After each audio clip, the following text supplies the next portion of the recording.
So welcome to our final check-in for this year. Thank you to everyone who's attended, all of them up to today. I am going to put this link to the note taker in chat. Get the chat open here so that you can sign in for me. There we go.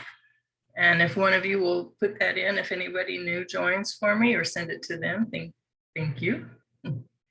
So we're going to do things a little bit backwards. This time I'm going to give you some updates and some information at the beginning, and then we're going to talk about ELD data, kind of the same discussion we've had in the past. So if you're not new to ELD data, you can kind of tune out or you're welcome to log off after that if you don't need that information. If you just want to stick around and have a refresher, that's fine as well. So we'll start out with talking about summer learning opportunities and then some updates from my office. We'll talk a little bit about the EL indicator, some information on the WIDA access test, and then we're going to get into some information about using your data from the access test. So we'll go ahead and get started. For summer learning, of course, Rob would like me to promote this. We have the Elevate conference coming up June 8th and 9th. You can still register, right, Rob? Oh, yes, of course. Okay. Please do. Yeah. So I have the link here. Two great presenters. You want to tell us a little bit, do a little promo for us, Rob? Yeah, we have like over 40 different breakout sessions on awesome topics from EL teachers, mostly from St. Louis, but also from other areas of the state. The famous America Klinkenbeard is going to present with a couple teammate members. Two great keynotes. We got Jeff Sweers, who is from Stanford University, does a lot of work on academic language and having academic conversations in classes. And Valentina Gonzalez, who is a consultant from Sidelets Education and co-author of Reading and Writing with English Learners. So those are our two keynotes, and they are also doing some breakout sessions, and it's June 8th and 9th. And yeah, everyone and anyone is welcome. And if you have questions, you can email me or whatever, but happy to see you there. Yeah. So if you want to join and you haven't yet, there is the link. You'll have access to the slides and everything when we're finished today. And then found on our professional learning calendar, which is on the DESE curriculum page, the link will also, this will also take you to that page. We have a WIDA Nurturing Speaking Growth workshop. That's June 13th and 20th. There is a pre-session activity that they'd like for you to look at and take care of that they'll send you when you register. And then there will be two virtual meetings, the 13th and the 20th. And those will be, excuse me, from 9:30 to 11 a.m. both days. And it's supposed to be really good. They promised me it's a very good workshop. Then July 11th and 12th, we'll have our ELD Summer Academy. It will be virtual, just like last year. We're going to go over the first day, kind of the background to ELD, the rules and regulations and all the legal stuff. And then the second day, we'll do some discussion about scaffolding and tools that you can use with in your classroom. So that's the 11th and 12th. And then the 13th and 14th of July is a literacy summit put on by DESE, and it will be in Columbia, Missouri. And it has a literacy focus that integrates all content areas as well as ELD and world languages. So that's available to any and all educators in Missouri and beyond. And you can sign up for all of these things on that professional learning calendar, and they are all free of charge. The only charge that might be involved with the Literacy Summit is if you choose to stay overnight and want to have a room there. And then we'll have our next check-in August 22nd. when we get started again. And then on August 30th and 31st, Rob is hosting for us at Ed Plus a WIDA secondary writing workshop, and I believe it's full. Is that correct, Rob? We were at like at least 30, and WIDA capped it at 35. So like if you just had one or two people, you might email me, I could see, but I would guess it's probably full. And Rob, if we have our male consultants on there, they don't count as part of the count. So if they are on there, we can add a few more and take them off, and I'll just include them. I'll check that. Okay. Yeah. All right. Thank you. And then not summer learning, but the Federal Programs Conference is going to be held November 13th and 15th at Tantera. And I want to encourage everyone to attend. We're going to try to flood it with EL workshops this year and see what we can do. One of the things I want to do at this November 13th, 15th workshop at Federal Programs Conference is have that maybe a 2-day session where we talk about the LAU plans, and maybe talk about the plan the first day, and then allow you to bring your paperwork in and set and just work with other people on your LAU plan the second day. So I'm going to try to see if we can get that going for the Federal Programs Conference, since we weren't able to get it going this summer. So that's why I mentioned that there. And then science of reading is like a big deal, part of that literacy summit that we're having this summer. And I was charged with kind of doing a review for English language learners, what the science of reading means. So I created this kind of a review of the literature on the science of reading as it pertains to language learners. So you have access to it through that. And then there was also a very interesting article that I came across on teaching phonics with English language learners that talks from a different perspective. And after the article, there are several comments and further discussion at the bottom of the page. So read those too, it's very interesting. And then I wanted to say this again, that our WIDA screener will be for kindergarten is what we are going to be using from this point on. So the WAPT is totally retired. It's not supported by WIDA any longer. So it's off of their website. I've told a few people, if you have them printed and have them in your files, use them for practice tests when you're getting ready for the WIDA access for kindergarten. Utilize them as a tool, but they will not be used for screening from this point on. You need to use the screener starting with 2022 school year. And then these are several different links where you can find more information and get prepared for that. Make sure you have your training all finished and you're up to date on that as well. But we will be using the screener for kindergarten from this point on. All right. Also from WIDA, we are going to go back to our unlimited participant, that's crazy. Our unlimited participant self-paced workshop package. And then these, I think there are 8 of them. 8 sessions that you can go and view at your own pace and take your time, do them as a group, do them like a book study, however you want to do them. They will be available from September 1st all the way to August 31st of 2023. So those are what we're going to be looking at for next year. We're also going to have a self-paced add-on, which is an equity-focused PLC, and it's going to be kind of a companion to these workshops with activity sheets and activities that you can do along with it. So it's just kind of an add-on to that self-paced workshop. And then we will have this language specialist engaging multilingual newcomers. That will be a virtual workshop. We don't have the date set for these last 2 yet, but it will be a series of sessions that we will provide. And again, these are all free of charge. and any Missouri educator can attend these. They just have to have a WIDA account.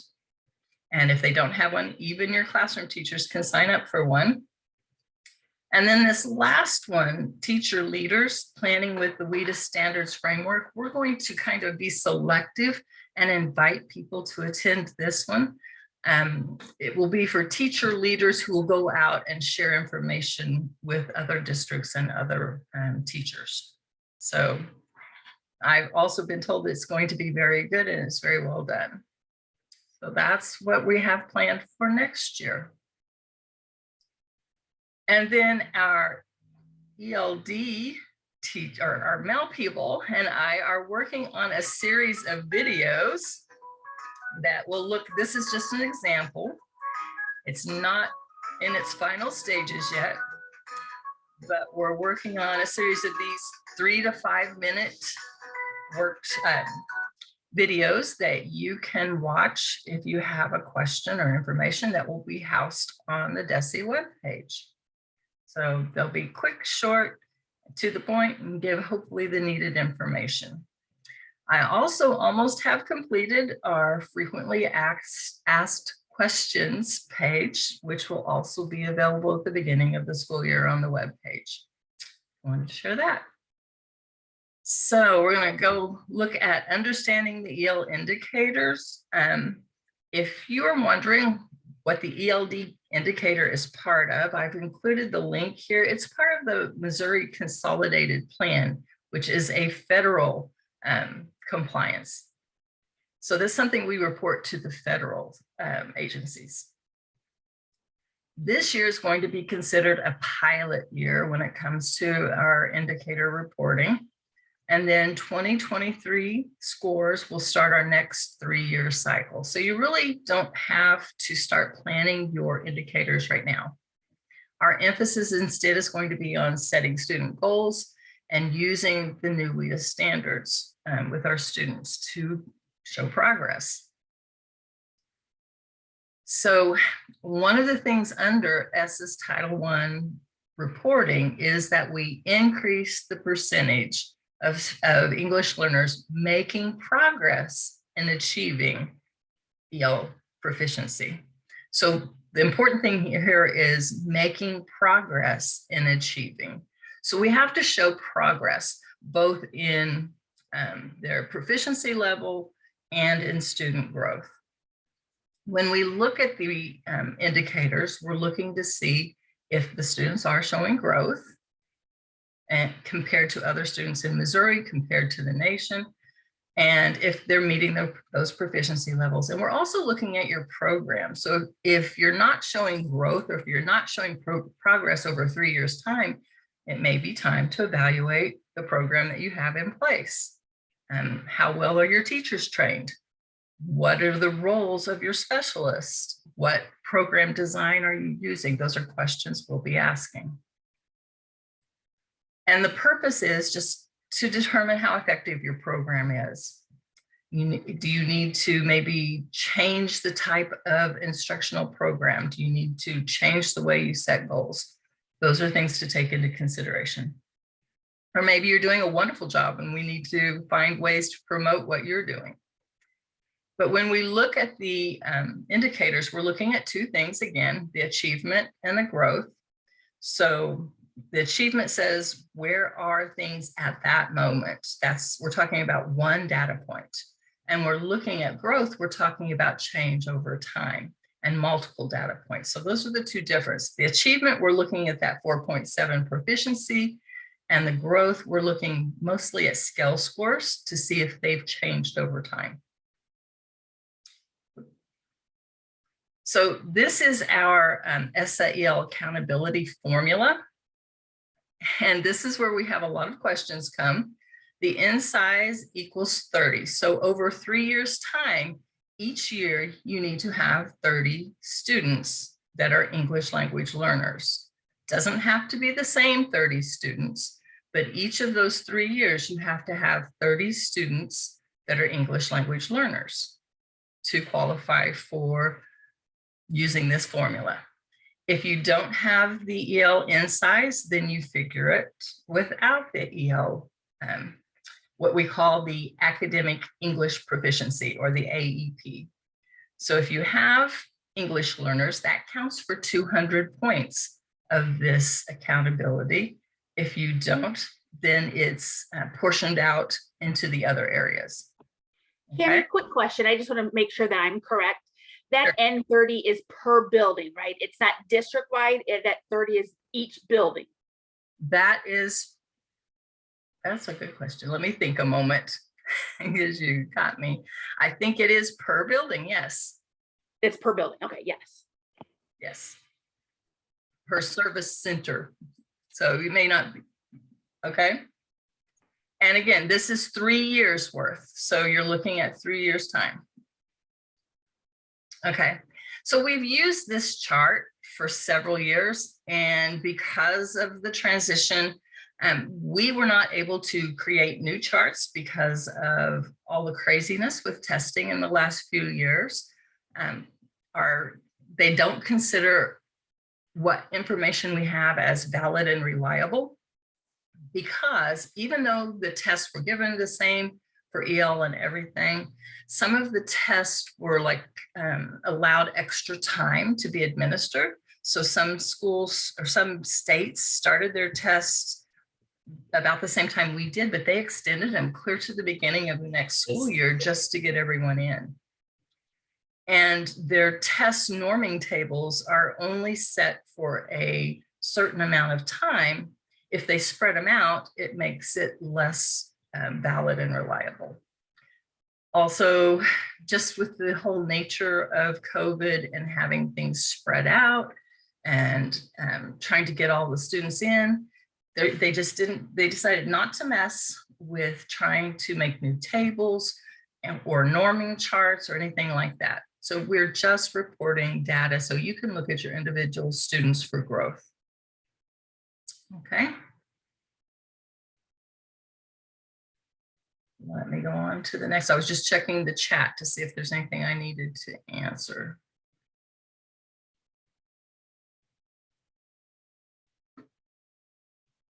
Oh, what did I use to make the videos? I have a program called Create Studio that I pay for. And the self-paced trainings are through for WIDA are through their secure portal. And there's a link that you sign up to do those. All right, I'll go on.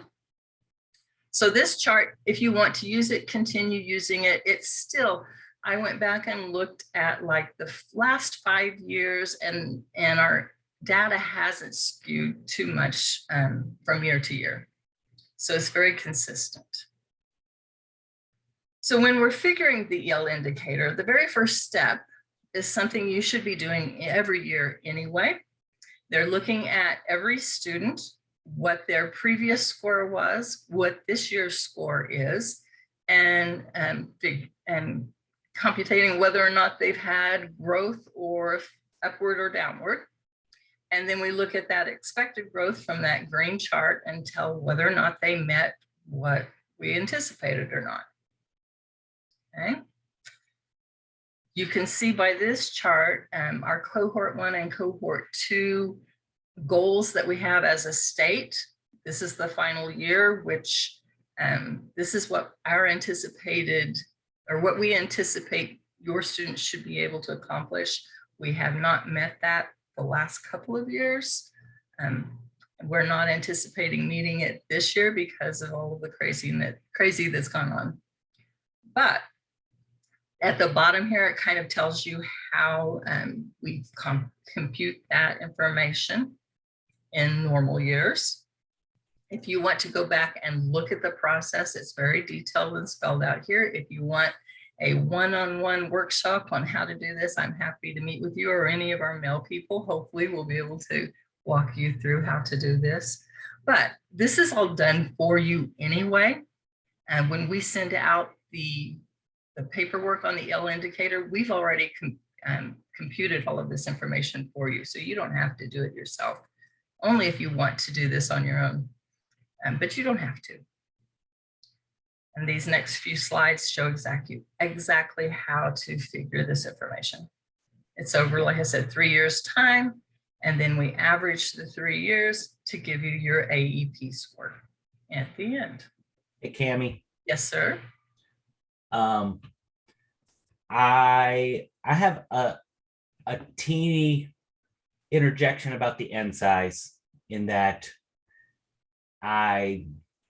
I'm not completely sure it's 30 per building, and I think we should check with. So I kind of talked with Sean and Drew like the other day after I talked to you, and I'm trying to figure out this N size, because I was really under the impression that it is actually 10 of the same students over 3 years makes you qualify. And I think 30 per building is actually going to eliminate a ton of schools, right? So I think it may be 30 per district. It could be. So anyway, just because I just want to make sure we're giving accurate information, I'm just a little bit unsure about that N size, and we might need to. All right, well, I will double check, but I spoke with Sean recently about it as well, and it was 30, but I think you're right. I think it is per district or service center. I always understood it when this conversation first came up to be 30 per building. That's what I thought it was too. So in a district our size, it would affect some buildings and not others. And that's what we had in Lindbergh as well, was the same thing. Some of our buildings, because like mine wasn't last year, but 2 of our buildings were.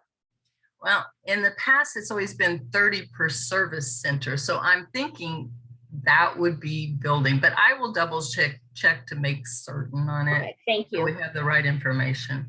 Okay, Bob, just let me know too when you hear from Cammie, please. Yep, I will will do. check on that tomorrow just to double check. Okay. Because like I said, it's always been explained to me as service center, and I would interpret that to be building. But we'll see.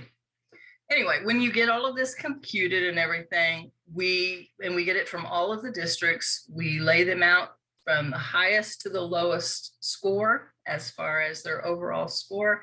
The bottom 5% receive targeted support, and few above that receive that comprehensive support. So that's the purpose of this, to see who needs support and who we can offer some more assistance to. All right, now the weed access test, some information about that. I have a link here that, let's see if we can open it. Just goes over some of the current information from WEDA. The score reports will be available starting May 26th.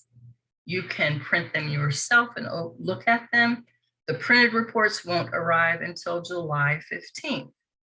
And then this just gives you a breakdown of what you'll receive or what you can look up on their site.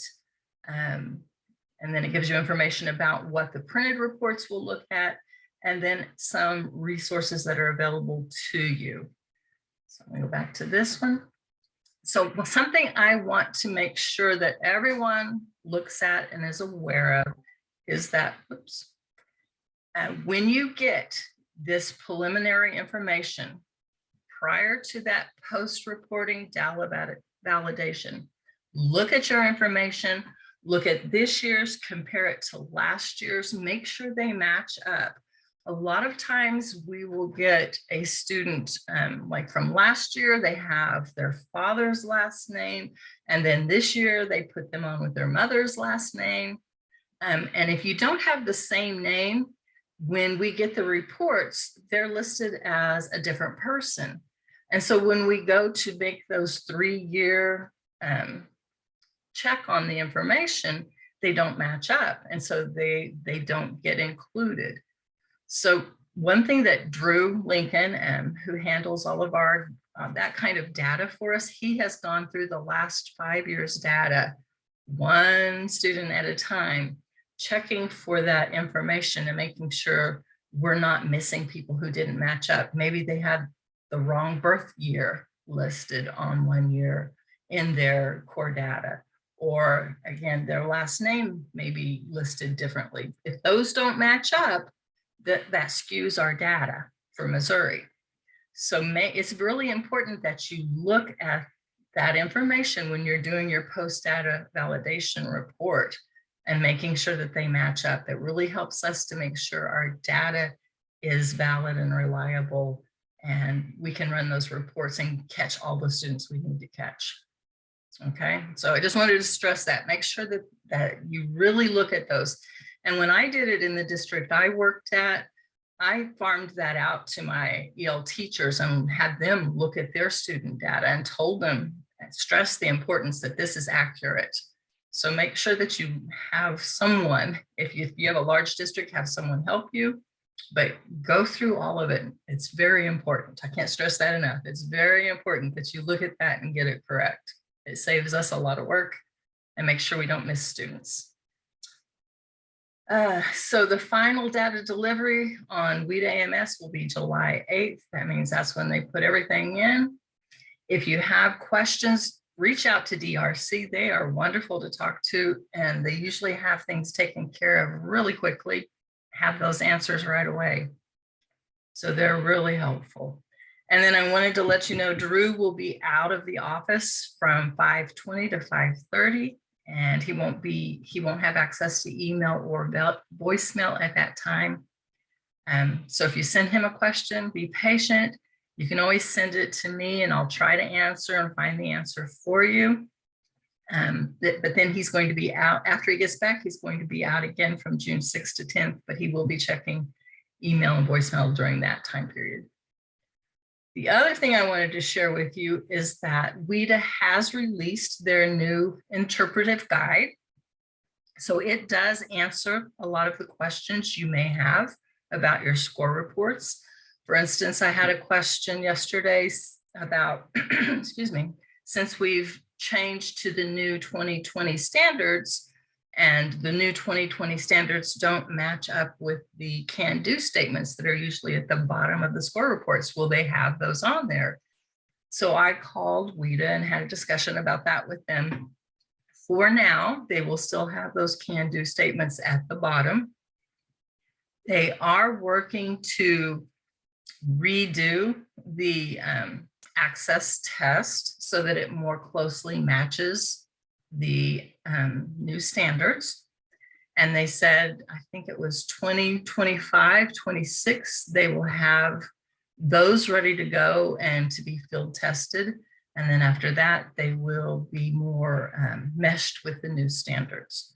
So there is a new access test that's already been started. They're already looking at the questions and getting those written and tested and checked. And they will be available soon. But anyway, we have this interpretive guide ready for you to use to help you answer some of your questions. All right. So the rest of this is just kind of a review of things we've talked about in the past, like what is the purpose of this? It's to make valid and reliable accountability decisions about our English language learners. It gives us an annual snapshot of their performance and growth. And it's kind of the main data point for eligibility, continued eligibility, or exit. But it shouldn't be the only thing that you use in making those decisions. So we're looking at two things. We're looking at proficiency and we're looking at growth, as I said earlier. So we're looking at that status at any given time and the amount of progress that they're making. And again, we're looking at all four domains, both the interpretive and the expressive, and all of our standards that we're addressing. And when we're looking at growth on access, we follow what WIDA says, and that they've discovered after many years of looking at their assessments that the lower the proficiency, the faster they gain. And the higher their proficiency, they start to slow down. And it's also true, fairly true as far as grade level. The lower the grade levels, they learn faster as well. When we get up to those higher, they're also a little bit slower, mostly because the content's a little bit harder. And when we're determining growth, we're going to want to look at the scale scores and take this year's and subtract last year's and to find the difference, whether it's a plus or a minus. And then we're going to continue to look at both the individual student growth and your classroom, school, or district growth as well. And then you guys all know the types of reports we're looking at are that individual student report that gives us both the proficiency level and the confidence band. And someone asked me the other day what the confidence band means. And so I did a little research, and what that means is if this same student were to take this test 5 or 6 to 10 times, WIDA is confident that they would score within this band every time. So they're confident that that student will have a score that's at least in this range each time they take the test. That's what that means. And the center one is the student's actual score. All right. Something else that I get asked often by content teachers is, it has to do usually with this reading score of 3.4. That is not a grade level equivalent score. That is their proficiency levels. We want to stress that, make sure that classroom teachers recognize that that is a proficiency level score, not a grade level score. They're not equivalent. Okay. And then the audience for each one, for the individual student report, this is for students. You can go over it with them to discuss their scores with their parents or guardians, with teachers that serve the students, or with school teams who are working with that student. It helps to set goals, show progress and attainment, informs their instruction. The second kind of report that you get is the roster report. And to me, this was one of the most important. It helped me to set my schedule for the year. It helped me to look at and find which students showed progress, getting all the information I might need in my building. I shared this often with their classroom teacher that worked with those students, just so that they know what progress has been made. It's also good to look at the different domains so you can see how students are doing as a group on that domain within each grade level. And these are by grade level. All right. Cami, can I ask a question real quick? I'm sorry. You may. Okay, so you know the chart that green proficiency level growth chart, that is looking at the overall proficiency level, Yes. right? That 0.8, that change. Okay. Yes, that's what that looks at. So that shows growth as well, right? Right. That's looking at the overall picture for your district. But if you're looking at your individual students, you want to do the whole thing. Okay, so by student, I'm going to look at the scale score to see if they had 300 last year and this year they have 320. That shows me that they had growth in that, say, with speaking. Right. But that means, We're going to get into that a little bit here in a minute. I'm sorry. That's fine. No worries. Another thing that this shows you that I really want to point out is the tier level. And so sometimes every now and then you'll have a tier A student who has a little bit higher proficiency level score. And so you need to be aware of what tier they're in when you're making decisions about placing the students, because a tier A student that is a 2.5 would not be as high as a tier C student who might have a 2.5. So make sure you look at the tier and see what tier the student is in. And this page kind of gives you an idea of who might be a tier A and who might be a tier B. Usually it's students who have not developed their academic language as far. So they could be a student who performs really well, but they just don't have the control of the language that some of the other students do. So that's usually how they determine the A and B. And you know that you give them the listening and, what is it? The listening and the reading, and that helps determine which other tiers you put them in for the rest of the test. It's been so long since I've given it. But yes, that gives you an idea of where the students are. And again, this roster report, it's mostly for teachers and program coordinators and your administrators to help look at your program, see what growth has been made in your district. And then you have a school frequency report that's your school per grade.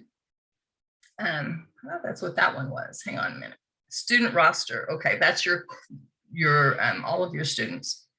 Okay, the school report is your frequency report. It gives you the percentages. So in this building, I know that 21 students took the test. And so I can look at the different domains and see where might we need some work, or what do we want to focus our attention on? And looking at this one, this is a 10th grade. So if I'm looking at listening and going down, 10 of these 21 students are at level 6 in listening, and the other ones are at least a 3 or above. So I probably don't need to put a lot of time in listening. They were pretty good listeners. If I look at speaking, the majority of them are a level 3, there are 7 at a level 2, there's 2 at a 4, and none at the higher level. So that tells me speaking is not a strong point for this group of students. Speaking is something I probably want to put some attention in in the next new school year to bring that score up. And we do have a workshop coming up on improving your speaking skills. So that would be good for this classroom or for this building.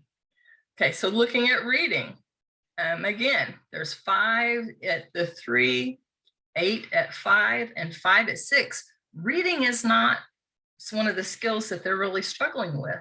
We have only 3 that are below that 3 level. So that's not something I really need to focus my attention strongly on. But then I look at writing, 20 of my students are at a level 1, and only 1 is at a level 2. The rest, there's nothing above that. I really need to pay some attention to writing. So that's what I use the school frequency report for, is just to see where do I need to put my attention in the next school year. And it gives you a really good idea of where your students are and what their needs are when you're doing some program planning. All right, so that's the school frequency report. And again, it's for your program coordinators, your administrator, even having those conversations with your EL teachers as a coordinator. It gives you a good idea of where you need to focus attention. And then the district report is almost identical to the school report, but it is all the schools in your district at a certain grade level. So again, this one was 4th grade. You can do the same kind of evaluation. This is a very small district. They only had 9 students in 4th grade. But again, they can look. They don't need help with listening. They could use some, well, they're doing okay with speaking, not as poorly as the other group. Reading, they're doing really well. But again, writing is that low score. So they really need to put some work into writing for the next school year if they want to bring those scores up. And this district frequency report is again for your program coordinators, your administrators, and you might even share this with your Board of Education so they can see where your students are. And it helps to promote if you want to advocate for more teachers. You can say, I have this many students who are at the lowest levels. We need to give them more attention. And our teachers are spread thin. So it gives you something to back your information. It gives you that data that you can share. All right, so proficiency levels and scale scores are something that we talk about a lot. And there is a big difference between the two. Proficiency level scores are socially derived. What that means is they take one grade level and they take all of the scores at that grade level and compare them to each other. And then they divide them up. It's a sliding scale. It's not the same for every grade level. It's based on how well students did on the set of tests for that grade level. Okay, so it's not consistent. It's not equally, this isn't divided in equal intervals. It's interpreted based on the student's grade level scores, okay? It's because of that it's not the best measure for showing growth because it differs from grade level to grade level. That scale slides, so it's not consistent from grade level to grade level, okay? So this goes a little bit further to tell you that we use it to make comparison across domains because it's the same group of students in each domain, even though you don't use the same scale. It's consistent because it's the same group, okay? So a 3.5 correlates to a 3.5 in listening and speaking, okay? Even though they're on a different scale, they're still using the same norming group to create those skills, okay? So they, like I said, they're grade specific and the proficiency levels are domain specific, okay? And this information comes from the WIDA's interpretive guide that we had before. And I really love this graphic. What it's telling us is that the content or the context matters that you use when looking at these students.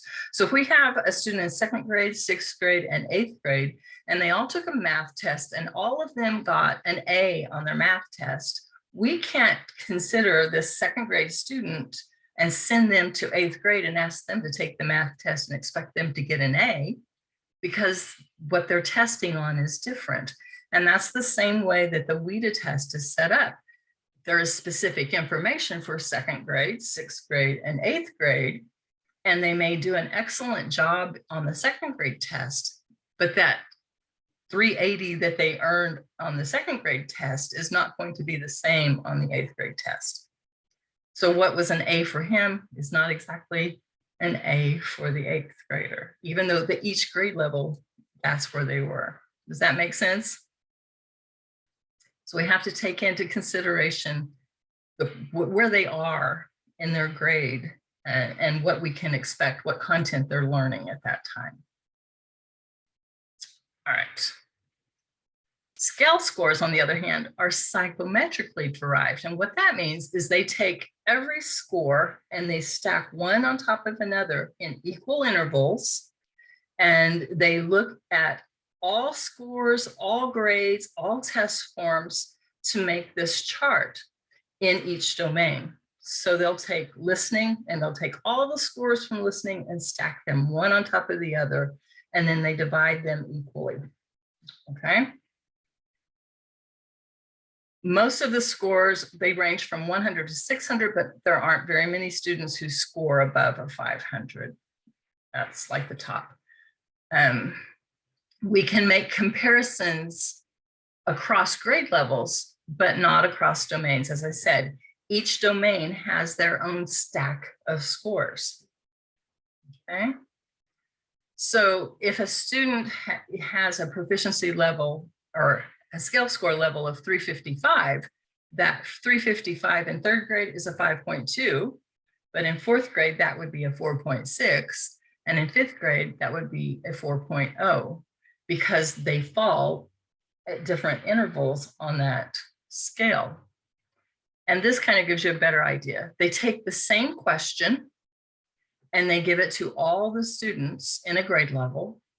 And then they will give some questions from the next test below and see how the same group of students do on those questions.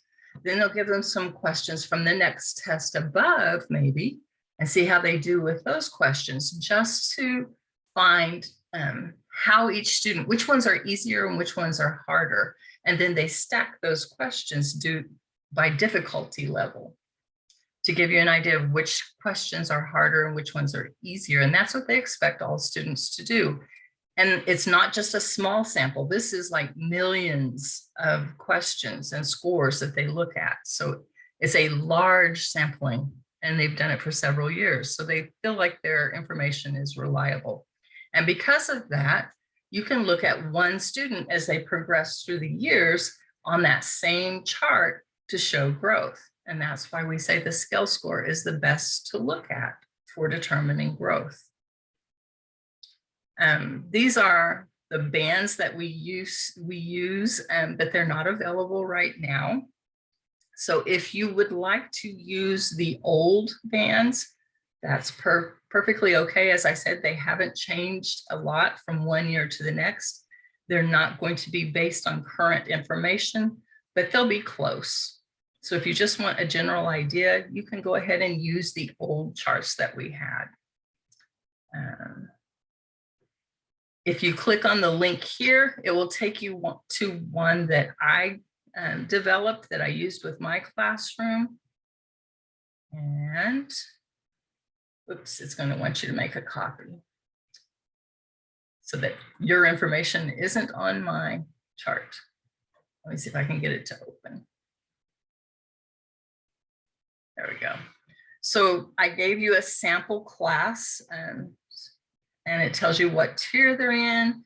This is their starting scale score, their starting proficiency level. And I've put in formulas so that when you plug in the next year's score, it automatically determines their growth. And I've already put in, well, I put in a chart at the bottom here so that you can see that green chart's supposed to be right there. There it is. So you can see what that growth looks like. So you just glance at the bottom and you can plug in that number there. And then the next year, all you have to do is put the new scores in and you get a, I never can remember the letters. You get a form from WIDA that has all of their scores and you can cut and paste if you have them in the same order into your report here. So CVS, CVC, CSV. CSV, thank you, Rob. I can't ever remember those letters. You can cut and paste those right into this document, and then you don't have to type all those numbers in. But once you place them in the column, it automatically will compute that for you. And it will automatically do this yes or no for you too. And I've got one for kindergarten, first grade, all the way through 12th grade. It says yes because there are no scores in there right now. But once you plug in your numbers, it will automatically do that for you. So you can make a copy of this and use it as you wish. That's the spreadsheet I used when I was in the classroom, and I found it very helpful. And it helped me to track the growth over that 3-year period. All right. Individual academic plans. So they are required, but it's up to you how you set them up. It's a federal requirement that you have a plan for your students, but we don't have any regulations on what goes into your plan. It should be something to help your students grow from year to year. So looking at what areas they're weak in, that should be your starting point. And it also points out students' primary language is an asset, not a deficit. All teachers should be language teachers. Content and language skills should be integrated. And content teachers and ESL teachers need to work collaboratively and build that scaffolding into their daily lessons. That should be part of your plan and your core instruction. So enter your scores into the Google Sheet, determine whether they have met their proficiency growth for this state. I've included for you here these charts that we used before, and you can get to those here. They're from 2017. All of this is probably going to be updated in the very near future. That was that next 3 years. That was my question, Cammie. Are those the ones before we worked on the update or the suggested update? These are the last that we have. These are the last ones that we created. But they will probably be updated with the new information that Drew has worked on with his 5 years of data. Gives us valid and reliable information that we can create our new charts with. So we'll be reviewing this to see if we need to change them and update them. I don't know that they'll be changed very much. If it may be just some slight changes, because we haven't seen a lot of difference in our scores over the last 4 or 5 years. Anyway, these are old charts, but you can continue to use them until we have the new ones. It will give you very close data to look at. Okay, so again, average growth. And this is how we determine if they have growth. So we have our John Doe, Jose Doe, say he has a 3.6 according to this chart. In 2021, it should be 6 points higher. So we add our 0.6 higher. So we have to add, in 2021, he had a 4.1. So we subtract the difference and he only was 2.5 or 0.5 higher. So he didn't meet his expected growth. Does that make sense? He was at 3.6. The expectation for a 3.6 is 0.6. And if he only gets 0.5, he didn't make that growth.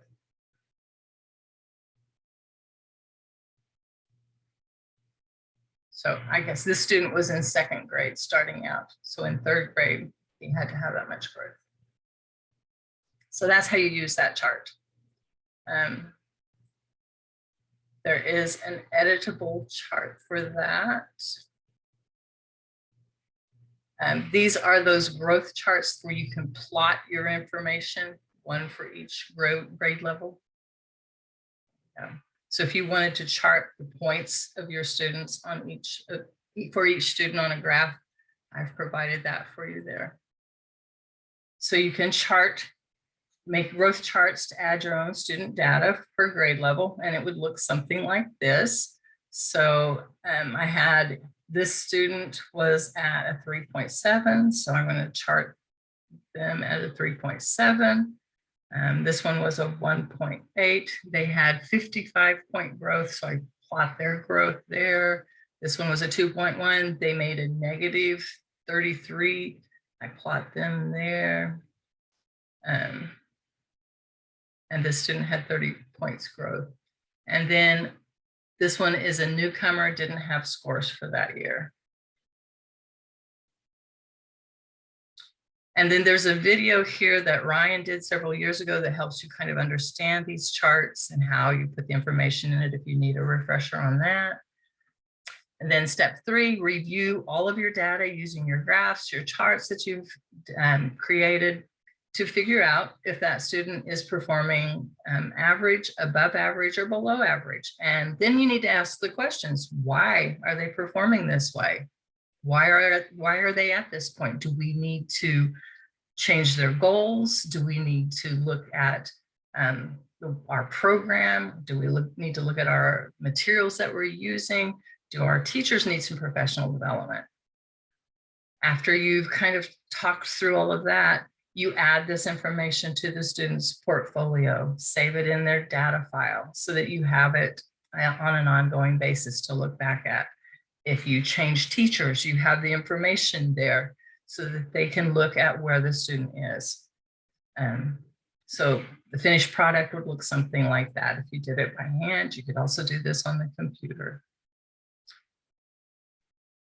Then, so if you're talking about adequate progress for the students, and you have two students that scored, or you have a student that scored a 3.5 one year and a 3.5 the next year, you might think, well, this student made no growth at all.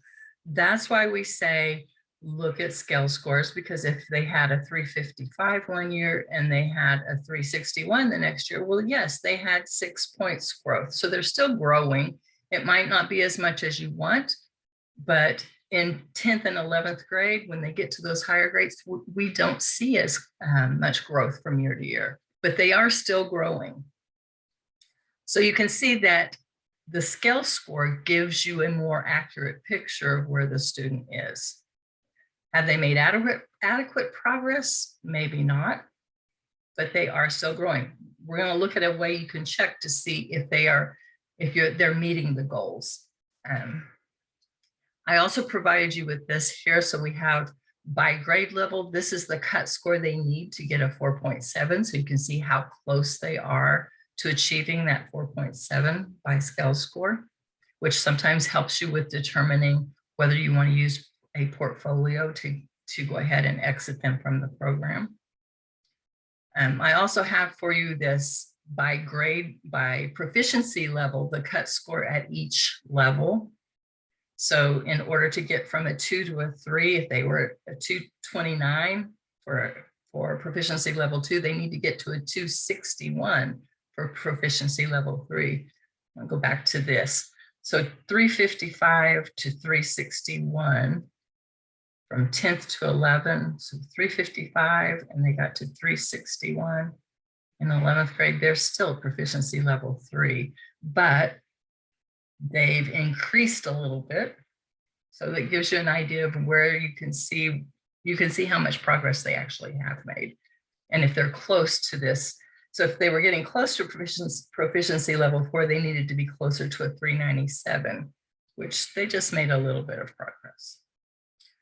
There's a full table that gives you all of the breakdown for each point in between each of these that is provided at the bottom. All right, so we need to make sure that we're using our data for the best of our students' needs. So one that sets high expectations for all students, provides the necessary resources necessary for meeting those expectations, measures and reports progress toward them, and ensures action when any school or any group of students falls off the track. That's the U.S. Department of Education's what they want us to be doing. So in order to do that, we need to use our data for reclassification. We need to train our staff what to look for. We need to make sure we're identifying the students properly. We need to compile our scores for reclassifying our students. And then we need to communicate the outcomes to both parents, students, and other staff. When we get students to proficiency, we have 4 years of monitoring. The first 2 years are active monitoring, and the third and fourth years are just reported so that we know whether those students are still making progress. We can look at that data to look at former ELs to see how they're doing when they're when they're in the mainstream with English only students. So we do monitor that beyond the second year. And an important thing is about the first year monitor and second, if that student is struggling, you can pull them back into the program and make them an active English language learner again. You just gather your evidence like you did for a portfolio, present it to the teachers, make sure it's valid information, make sure it gives you a good picture of where the student is and how they're struggling and that it is language related. And then definitely you can pull them back into your EL program. But you have to have information to support it, and you also have to report it to parents and make sure that they also approve of it. Okay. But you can pull them back in. And Can I ask? Go ahead. Can I ask a question about that? Certainly. Something that I know has been brought up within our district is that sometimes we get students who go on monitoring like in middle school or junior high, and then they maybe start struggling, but how do you prove it's language? Because sometimes they're struggling because they're preteens or teens and they're not as motivated to complete their work. Is there like a stepped process that's very explicit about how to do that? Well, I don't know that it's explicit, but it's kind of like what you would use for a portfolio, gather samples of their work. And if they're missing the boat because they don't know how to create a paragraph, maybe they missed, that ELA portion when they were learning the language, and they didn't get some of the things that they should have gotten at a lower grade level. That would be language related. If it's giving oral reports and they don't have control of the language enough to where they are scoring high in comparison to their peers, that might be a reason too to say, you know, here's a sample of a report that they gave or a video of them speaking that shows that they don't have control of the language that they should at this level. So just gathering that information and that data to make a valid reasoning. I don't know that you have to have anything. All of our students are going to be different and have different things that present themselves. So we need to look at each one individually.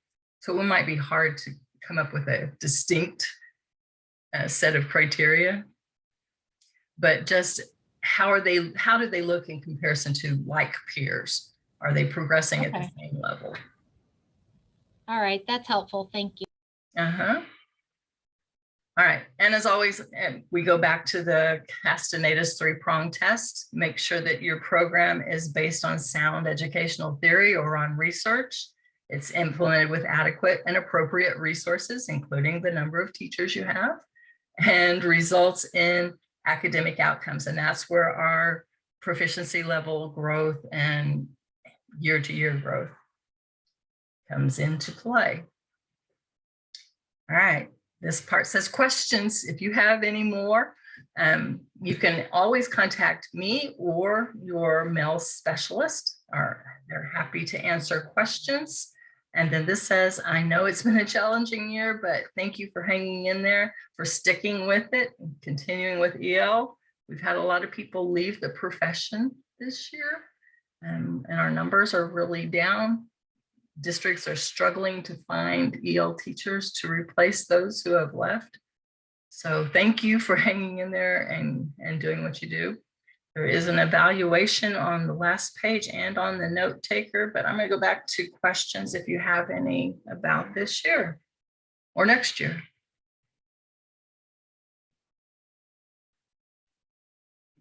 I did a lot of talking, so.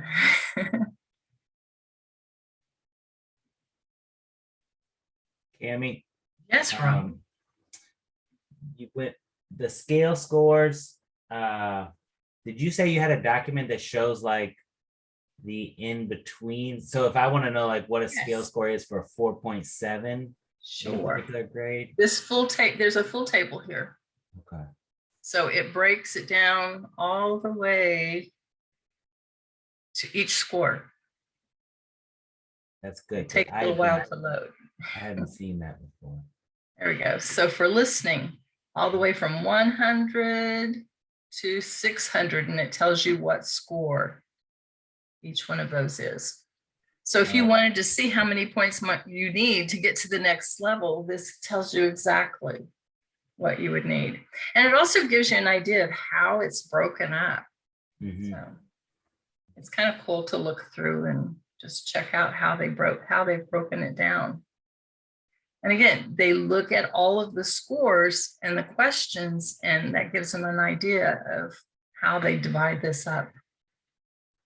That's good. The other day, when I was trying to do like a target scale score and subtracting their current scale score and like dividing it by how many years, you remember that sort of formula? I was like, I was going between a 4 and a 5 scale score and like finding out the difference and then dividing it in half and then finding out the difference between those two and dividing it in half. And I was like approximating. So this is way better. Yeah. And I don't know why it's cutting off the bottom of this. The bottom of the screen has the different domains. Yeah, I'll find, I can pull it up. Yeah, I can't get to the bottom of the screen for some reason. Is this on the WIDA site somewhere? Or is this something you created? This is in this PowerPoint. This is something I got several years ago from WIDA. But there's a link on this slide at the bottom that says full table. And you're welcome to share it. It's called, I don't know why they call it the lowest obtainable scale score. Kind of a sad acronym. And I don't know that they have it anywhere on, it was something available to SEAs at one of our meetings. Hey, Are there Cami. hand holding sessions with our local mill specialist? Yeah. You download those CSV files into your sheet. Yes, and Looking at you, Rhonda. if you need me, you're welcome to call me too, and I'll walk you through it. Emotional support, something. It's That was really my good. question. Yeah. Go ahead, Susan. Oh, no, you answered it. Oh, she asked the question I was gonna ask. If there was- No, you shared a video. Is there a way to, I guess Rob made a video. Does that explain a lot more of it too, or? Let's see if I can get back there. Rob didn't make a video. No. Cammy, or there's a video? let's see if I can get back there to it. That video is on YouTube. I think it does it just more so explains like where that data comes from and how you're Yes. comparing ELs to other ELs that are in that same grade level when you're plotting them on that, on those charts.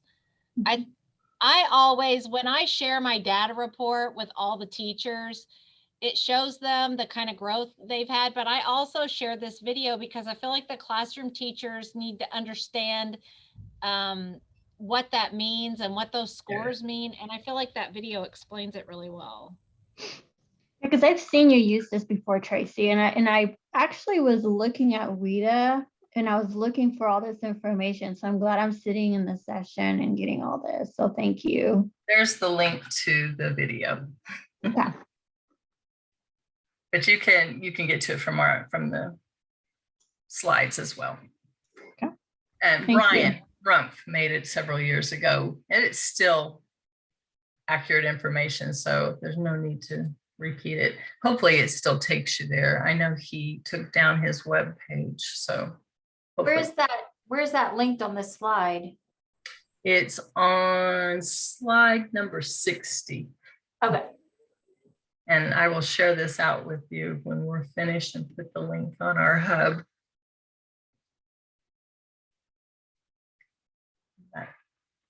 Any other questions?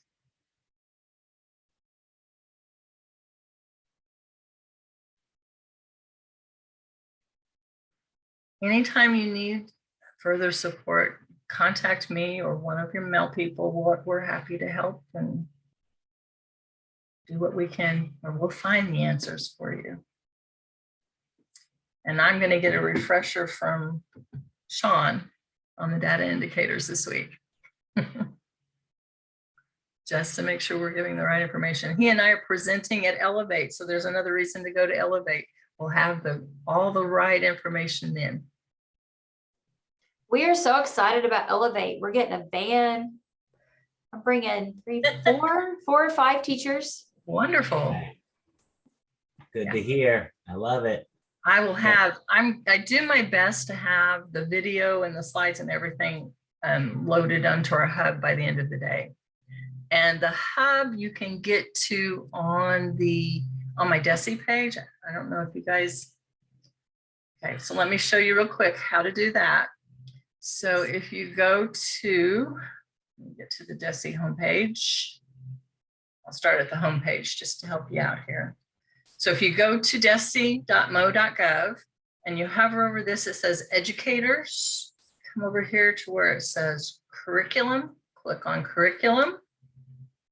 That's going to open the base curriculum page. The bottom of that page is where our professional learning calendar is. That has everything that's going on in the state, my stuff included. But here at the top on the right, if you scroll down, you'll find English language development. Click on that, takes you to my page. And then under professional development, the very first thing is our monthly check-in hub. If you click that, it's going to take you to an offsite that has everything we've done this year. So you can go back and look at all the slides, recordings, check the chat, get the note taker from everything that's gone on this year. And I even put a link to all of last year's information. So you can go back and watch anything from last year as well. We did some really good things on science of reading, literacy with ELs last year. that are still linked there. And for next year, I'll just keep adding. I'll add this year's as a link there and go on to the next year. We're going to continue our check-ins through next year, the same time, same place, same channel. So you'll have all of this. So today, after we finish, I'll put all of that information here for May 23rd, and these links will be active. So you're welcome to go back and watch anything you've missed, or and in the note taker, you are welcome to add comments or anything. I go back and check the note taker. I think I closed it. I go back and check the note taker at the end of the meetings to see if anybody made any comments. If you want to be anonymous, you can just add your information, your question there or comments there. And I try to answer them at the next meeting. So my alarm's going off to tell me it's 5 o'clock. We've reached our limit. So if there are no other questions, we'll stop there for today. Thank you for joining us, and have a wonderful summer, unless I see any of you at the summer workshops. Thanks, everyone. Stop our recording.